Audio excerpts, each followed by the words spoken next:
देखिए बच्चों, आपके सामने है क्लास 12 के मैथ के 11वें लेसन का एक और इम्पोर्टेंट क्वेश्चन। बच्चों दिया गया है कि बिंदुओं -1, 0, 2 और 3, 4, 6 से होकर जाने वाली रेखा का सदिश समीकरण ज्ञात कीजिए। जैसे मान लीजिए आपके पास एक बिंदु है ए, ठीक है, और दूसरा बिंदु है बी। और देखिए बच्चों, इन दोनों बिंदु से होकर जाने वाली रेखा का समीकरण आपको ज्ञात करना है, ठीक है। जैसे मान लीजिए बिंदु ए है, इसका स्थित सदिश, ठीक है, जैसे मान लीजिए मूल बिंदु है, ठीक है, इसका जो स्थित सदिश है उसको वेक्टर ए मान लीजिए, और बी का जो स्थित सदिश है उसको वेक्टर बी मान लीजिए, ठीक है। यदि बिंदु ए और बिंदु बी का स्थित सदिश वेक्टर ए और वेक्टर बी है तो रेखा ए बी का सदिश समीकरण क्या होता है बच्चों? देखिए, वेक्टर आर बराबर vector A plus lambda vector B minus vector A, यही फार्मूला होता है, ठीक है। अगर दो बिंदु से होकर जा रही है कोई रेखा तो उसका सदिश समीकरण यही होगा, ठीक है। वेक्टर ए वेक्टर बी क्या है? जो दो बिंदु दिए गए हैं उनका स्थित सदिश होता है वेक्टर ए और वेक्टर बी। तो बच्चों यहाँ पर बिंदु आपको ये दोनों दिए गए हैं, ठीक है।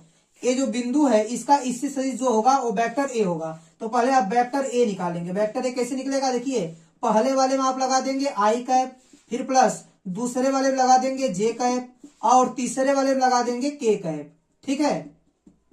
और बच्चों इसको चिन्ह के सहित लिखेंगे, जो भी चिन्ह होगा। और देखिए वेक्टर बी कैसे लिखेंगे? इस वाले का स्थित सदिश हो जाएगा वेक्टर बी, ठीक है। तो 3 के आगे लगा देंगे आई कैप, फिर प्लस 4 के आगे लगा देंगे जे कैप, और तीसरे वाले के आगे लगा देंगे के कैप। तो बच्चों आपको वेक्टर ए और वेक्टर बी मिल गया, ठीक है। इसको थोड़ा सा सॉल्व कर सकते हैं आप। -1 गुणे आई कैप, तो आपको मिल जाएगा माइनस आई कैप, ठीक है। अब देखिए ए हो जाएगा 0 और प्लस 2 के कैप। तो बच्चों यहां पर लिख देंगे रेखा का समीकरण क्या हो जाएगा? वेक्टर आर बराबर vector A plus lambda vector B minus vector A, ठीक है। ये हो गया वेक्टर आर। वेक्टर ए का मान रखिए कितना है? माइनस आई कैप प्लस 2 के कैप, माइनस आई कैप प्लस 2 के कैप, फिर प्लस लैम्डा गुड़े ब्रैकेट में क्या हो जाएगा? पहले वेक्टर बी लिखिए, कितना है? 3 आई कैप प्लस 4 जे कैप और प्लस 6 के कैप, ये हो गया। फिर माइनस वेक्टर ए लिखिए। वेक्टर ए कितना है आपका? माइनस आई कैप प्लस 2 के कैप, ठीक है। कितना हो जाएगा? माइनस आई कैप प्लस 2 के कैप ब्रैकेट बंद, ठीक है। ये वेक्टर आर बराबर था, ठीक है। इसको सॉल्व कर लीजिए। वेक्टर आर बराबर माइनस आई कैप प्लस 2 के कैप ब्रैकेट बंद प्लस लैम्डा गुड़े ये हो गया 3 आई कैप प्लस 4 जे कैप प्लस 6 के कैप, माइनस चिन्ह को बदल देगा, माइनस माइनस प्लस, प्लस आई कैप, ये हो जाएगा आपका -2 के कैप, ठीक है। अब इसको और सॉल्व कर लीजिए। वेक्टर आर बराबर माइनस आई कैप प्लस 2 के कैप प्लस लैम्डा गुड़े 3 आई और 1 आई जुड़ेगा तो आपको मिल जाएगा 4 आई, ठीक है। और देखिए जे अकेले है तो इसको लिख दीजिए 4 जे कैप, और देखिए 6 के कैप में से 2 के कैप घट जाएगा तो 4 के कैप मिलेगा, ठीक है। बच्चों ये रहा आपका सदिश समीकरण। तो बच्चों यही आपका आंसर हो जाएगा, ठीक है। तो देखिए बच्चों, आपको केवल यही सॉल्व करना है, ठीक है। ये मैं सूत्र बताया हूं कैसे होता है, ठीक है। इसको मत लिखिएगा, बस इसी को आपको लिखना है। अब देखिए बच्चों, आपके सामने दूसरा क्वेश्चन है। बिंदु 5, 2, -4 से होकर जाने वाली तथा सदिश इतना, इस सदिश के समांतर रेखा का सदिश तथा कार्तीय समीकरणों को ज्ञात कीजिए। जैसे मान लीजिए कि एक रेखा है जो आपका बिंदु क्या दिया गया है?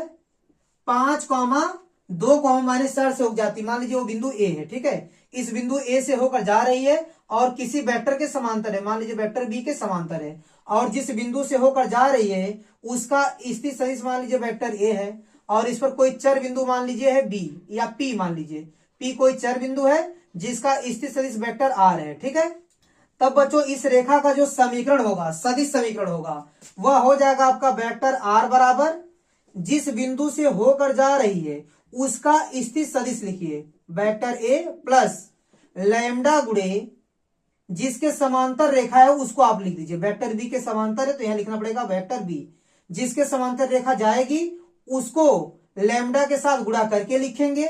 और वेक्टर ए आपका क्या होगा? जिस बिंदु से रेखा होकर जाएगी, ठीक है। यह रेखा का सदिश समीकरण है। ठीक है, तो ध्यान दीजिएगा बच्चों, इस बिंदु से होकर जा रहा है तो इसका स्थित सदिश वेक्टर ए हो जाएगा। ठीक है, देखिए बच्चों, वेक्टर ए कैसे लिखेंगे, 5 के आगे आई कैप और इस +2 के आगे जे कैप और -4 के आगे के कैप लिख देंगे। ठीक है, किसी भी बिंदु का स्थित सदिश लिखने के लिए पहले वाले में आई कैप, दूसरे में जे कैप और तीसरे में के कैप से गुणा करके जोड़ देते हैं। ठीक है, तो इस बिंदु का स्थित सदिश आपको मिल जाएगा। तो आपको मिल गया वेक्टर ए, और जिसके समांतर रेखा जा रही है, ठीक है, उसको हम लोग वेक्टर बी लिख देंगे। क्या लिख देंगे, वेक्टर बी। कितना है, 3i कैप और +2j कैप -8 के कैप। ठीक है, तो रेखा का सदिश समीकरण क्या हो जाएगा, वेक्टर आर बराबर vector A plus lambda vector B.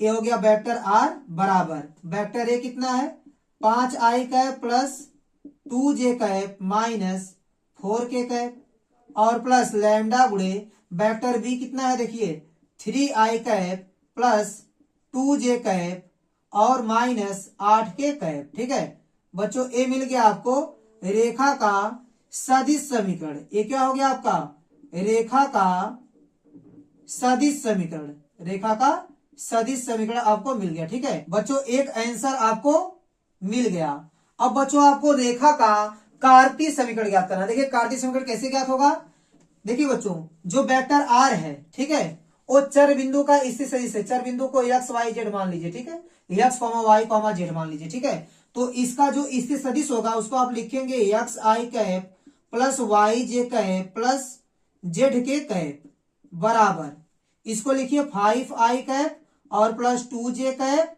और -4k कैप और लैम्डा का अंदर गुणा कर देंगे, +3 लैम्डा आई कैप +2 लैम्डा जे कैप और -8 लैम्डा के कैप। ठीक है, -8 लैम्डा के कैप हो जाएगा। ठीक है, अब देखिए बच्चों, आई वाले को एक साथ कर लेंगे, जे वाले को एक साथ, के वाले को एक साथ कर लेंगे।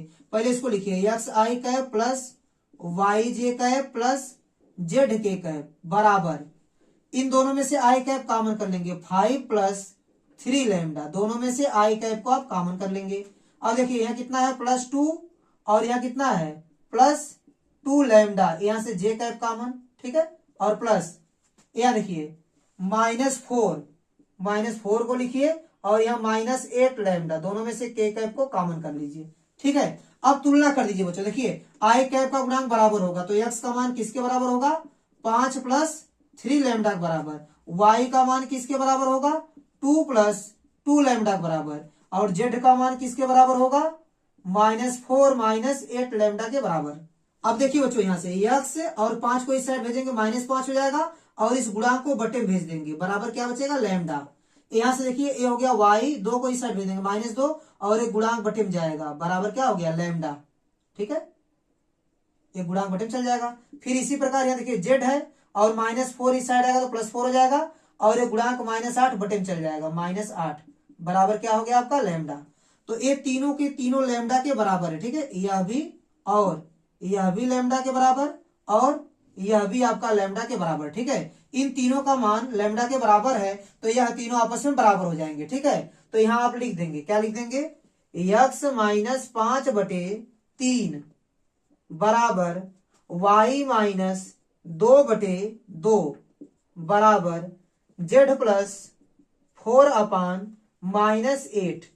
ठीक है, और बच्चों यही आपका रेखा का कार्तीय समीकरण हो जाएगा। ठीक है, ये आपका क्या है, कार्तीय समीकरण। ठीक है, ये आपका दूसरा आंसर हो गया। ठीक है, तो बच्चों यह रेखा का सदिश समीकरण होगा जो वेक्टर आर के फॉर्म में होगा। ठीक है, और यह आपका रेखा का कार्तीय समीकरण होगा, यह x -x1/a बराबर y -y1/b बराबर z -z1/c के फॉर्म का होगा।